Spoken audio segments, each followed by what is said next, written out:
Et bienvenue à tous les dénicheurs de hits, bienvenue sur Guypoolz. Et aujourd'hui on va retourner directement en 1990 avec un jeu Game Boy consacré à l'un des super-héros les plus célèbres de tous les temps, un de mes préférés. On aura nommé Batman. Mais derrière cette toute petite cartouche se cache une adaptation vraiment étonnante dans laquelle Batman ne se bat pas uniquement avec ses poings ou ses célèbres batarangs. Non, dans ce jeu, Batman utilise carrément une arme à feu. Alors pourquoi les développeurs ont-ils fait ce choix? Combien ce jeu s'est-il vendu? Que vaut-il aujourd'hui? Et surtout, est-il encore agréable de jouer après plus de 35 ans de sortie du jeu? C'est ce que nous allons découvrir ensemble sur Guypoolz. Avant de commencer, pensez à vous abonner pour donner de la force à cette toute jeune chaîne et nous aider à grandir ensemble, la communauté Guypoolz. Et vous avez une excellente raison de le faire dès maintenant. Les 30 ans de Pokémon arrivent bientôt. Et pour cette occasion exceptionnelle, de nombreux contenus sont en préparation avec des ouvertures, des surprises et surtout des concours qui vous permettront de gagner des porte-clés Pokémon exclusifs et peut-être même bien plus encore. Alors abonnez-vous dès maintenant et activez la petite cloche pour être prévenu des prochaines vidéos et ne manquez aucun concours. Maintenant, place au Chevalier Noir avec Batman, The Video Game sur Game Boy. Je possède la cartouche originale, c'est le premier jeu que j'ai acheté quand j'ai acheté la Game Boy. Elle était fournie avec Tetris et le premier jeu que j'ai chopé c'est Batman. Donc j'ai plus la boîte cartonnée parce que j'étais tout petit quand je l'ai ouvert. Mais par contre, il y a le jeu et la petite notice d'origine. La cartouche reprend le célèbre logo doré de Batman utilisé pour le film réalisé par Tim Burton en 1989. Avec Michael Keaton dans le rôle de Batman et le grand Jack Nicholson dans celui du Joker. Avant de parler de sa valeur, on regarde évidemment son état général. La cartouche elle est impeccable. Elle est peut-être un petit peu vieille, mais on voit ici là que la petite étiquette elle a pris un petit peu, mais elle est encore impeccable. Et dans sa boîte d'origine, vous voyez, à l'époque j'avais eu des autocollants de mémoire, je crois que c'était les JoJo's. Alors on en voit encore, je les ai retirés sur la Game Boy. Donc l'étiquette est propre, voilà, elle est légèrement marquée, la coque présente est vraiment correcte, il y a quelques traces de vieillesse, mais franchement ça se passe plutôt bien, et les contacts, il n'y en a aucun, elle est impeccable. La présence de la notice, ça c'est hyper intéressant, surtout pour un collectionneur, même si sans la boîte cartonnée, on ne peut pas considérer que cet exemplaire est complètement complet. On va quand même voir combien ça pèse un jeu Game Boy. Et puisque nous sommes sur Guypoolz, impossible d'y résister. On sort la petite balance. On va même peser la notice. Alors, on va prendre la notice. Une notice de jeu Game Boy Batman, ça pèse 12,3 grammes. Et le jeu, combien ça pèse à votre avis? La cartouche, elle pèse combien? Déjà la boîte, elle pèse 16,5 grammes. Et le jeu, 20,2 grammes. On va faire un test de comparatif tout de suite avec le Mario. Est-ce que ça pèse 20,2 aussi pour Mario? Ah, 20,1. Il y a un peu plus de data dans le Batman. Alors attention, contrairement à la pesée de certains boosters pour les cartes, le poids ne nous permettra pas de découvrir une carte rare ou un jeu rare. Hein. Ça fonctionne pas de la même façon. Les composants internes peuvent également varier légèrement d'une cartouche à l'autre. C'est uniquement une petite curiosité et surtout une bonne excuse pour sortir la balance. Allez, on la range. Donc le jeu, il est développé par Sunsoft. Alors on voit que c'est écrit ici. Il est d'abord sorti au Japon le 13 avril 1990, puis en Amérique du Nord au mois de juin, avant d'arriver ensuite en Europe. Il s'inspire directement du film Batman de Tim Burton sorti en 1989. Son objectif était de faire profiter l'immense succès rencontré par le film et de proposer une nouvelle aventure du Chevalier Noir sur la console portable de Nintendo. Ce qui est important, c'est que cette édition Game Boy n'est pas une simple copie miniature du jeu sorti sur NES. Une grande partie de l'équipe ayant travaillé sur la version NES participe bien sûr au développement, mais la version Game Boy possède ses propres niveaux, son propre gameplay et sa propre bande-son. Le projet est dirigé par Sho Musu. Parmi les développeurs, on retrouve notamment le programmeur Akihiro Asada ainsi que plusieurs créateurs ayant participé à la version NES. La musique est composée par Naoki Kodaka, Nobuyuki Hara et Shinichi Seiya. Sunsoft était également réputé pour la qualité de ses bandes originales. Malgré la capacité sonore très limitée de la Game Boy, la musique de Batman reste encore aujourd'hui l'un des plus grands points forts du jeu. Le jeu est composé de 12 stages répartis dans 4 grandes zones. La majorité de l'aventure prend la forme d'un jeu de plateforme et d'action, mais certaines séquences permettent également de piloter le Batwing dans des niveaux proches d'un shoot'em up. Et contrairement à l'image moderne du personnage, Batman avance ici avec une sorte de pistolet et tire directement sur ses ennemis. Il peut récupérer plusieurs types de projectiles, dont une arme rappelant le Batarang, et même un tir ondulant comparable au Wave Beam de Metroid. Cette représentation de Batman paraît vraiment étrange aujourd'hui, elle peut néanmoins rappeler les premières histoires du personnage publiées à la fin des années 30, à une époque où Batman entretenait un rapport beaucoup moins strict avec les armes à feu. Autre idée intéressante, certains blocs présents dans les niveaux peuvent être détruits pour obtenir des armes plus puissantes, mais il est parfois préférable de conserver ces blocs afin de les utiliser comme plateforme et d'éviter certains obstacles. Le joueur doit aussi choisir entre récupérer une amélioration ou se faciliter le passage dans le niveau. Le succès semble avoir été rapidement au rendez-vous. Selon les chiffres publiés à l'époque, Batman sur Game Boy avait dépassé les 500 000 exemplaires vendus dès le mois de décembre en 1990. Attention toutefois, ce chiffre correspond à un point de situation publié seulement quelques mois après la sortie du jeu. Il ne s'agit donc pas nécessairement du nombre total définitif d'exemplaires vendus dans le monde.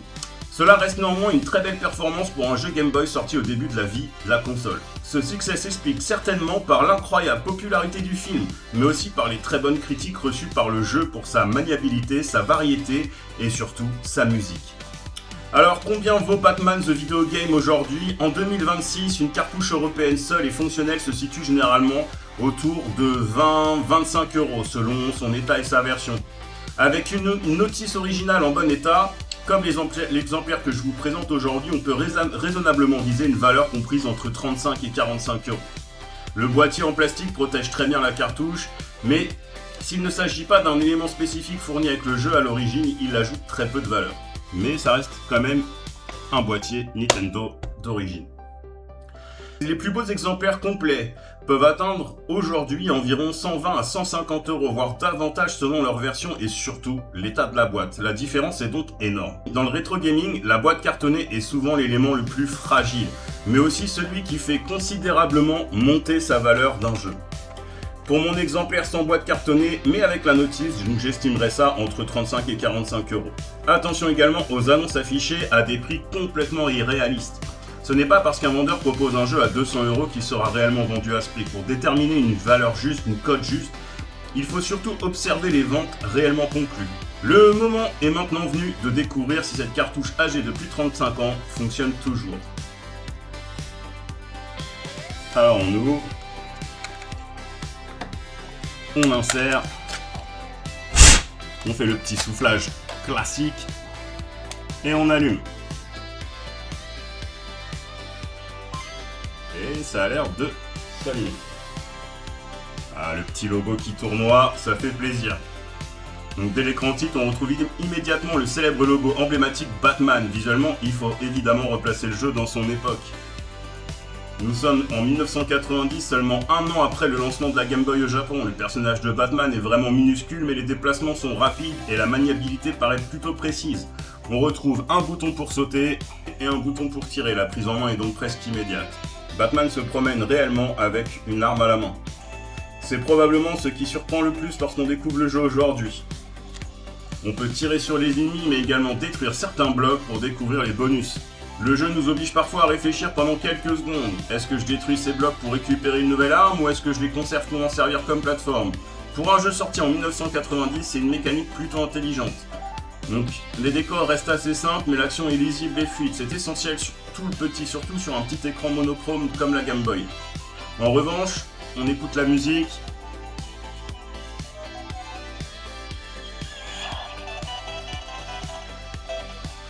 Malgré les limites techniques de la console, Sunsoft parvient à créer une véritable ambiance et à donner énormément d'énergie au niveau.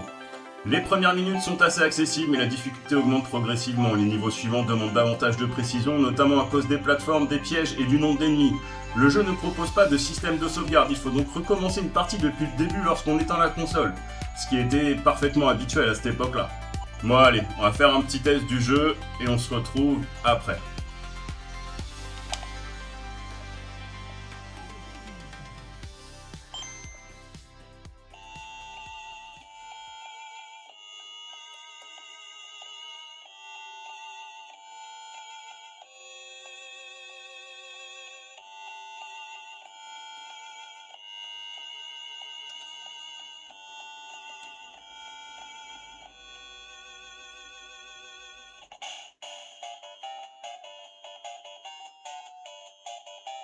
Allez, on appuie sur Start.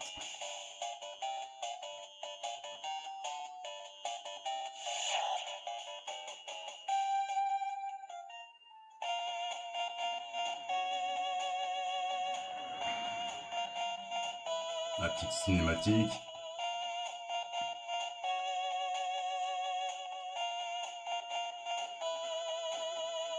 Là, il y a juste du texte qui défile.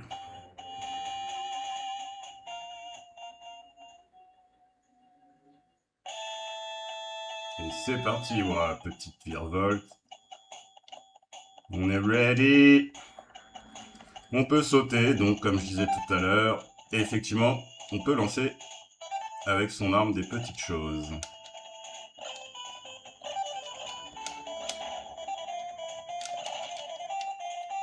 Alors, voyons voir ce qui se passe. Hop là, on prend l'amélioration d'armes.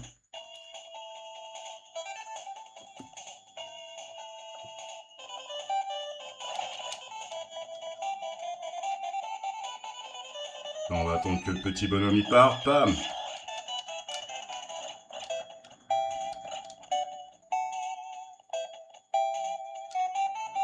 On attend encore qu'il soit parti. Paf. Oh oui, il a tiré. Alors, on va essayer d'aller récupérer.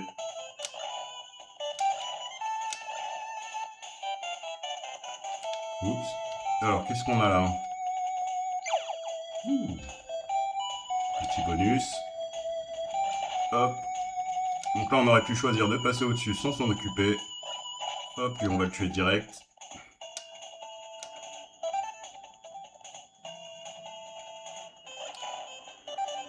Oh, il y a une vie ici. Ah non! Alors, pour récupérer la vie, il faut... Paf! Ouh!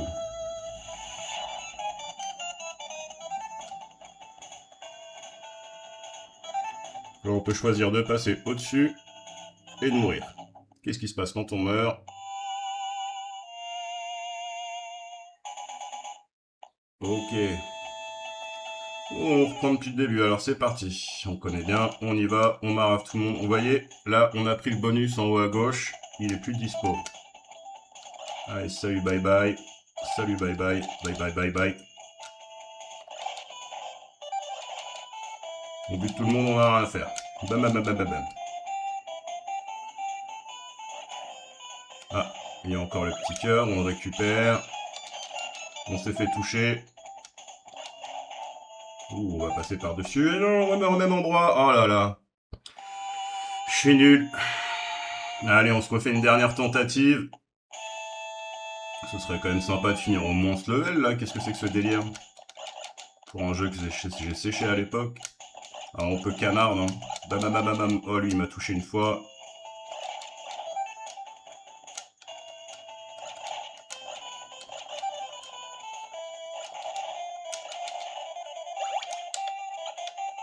Hop, on saute.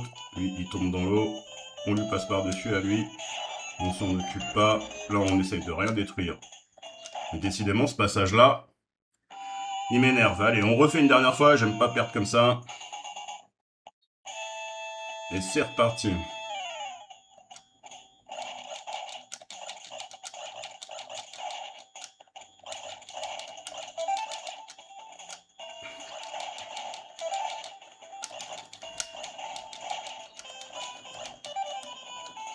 On va reprendre le petit cœur parce qu'on s'est déjà fait toucher une fois.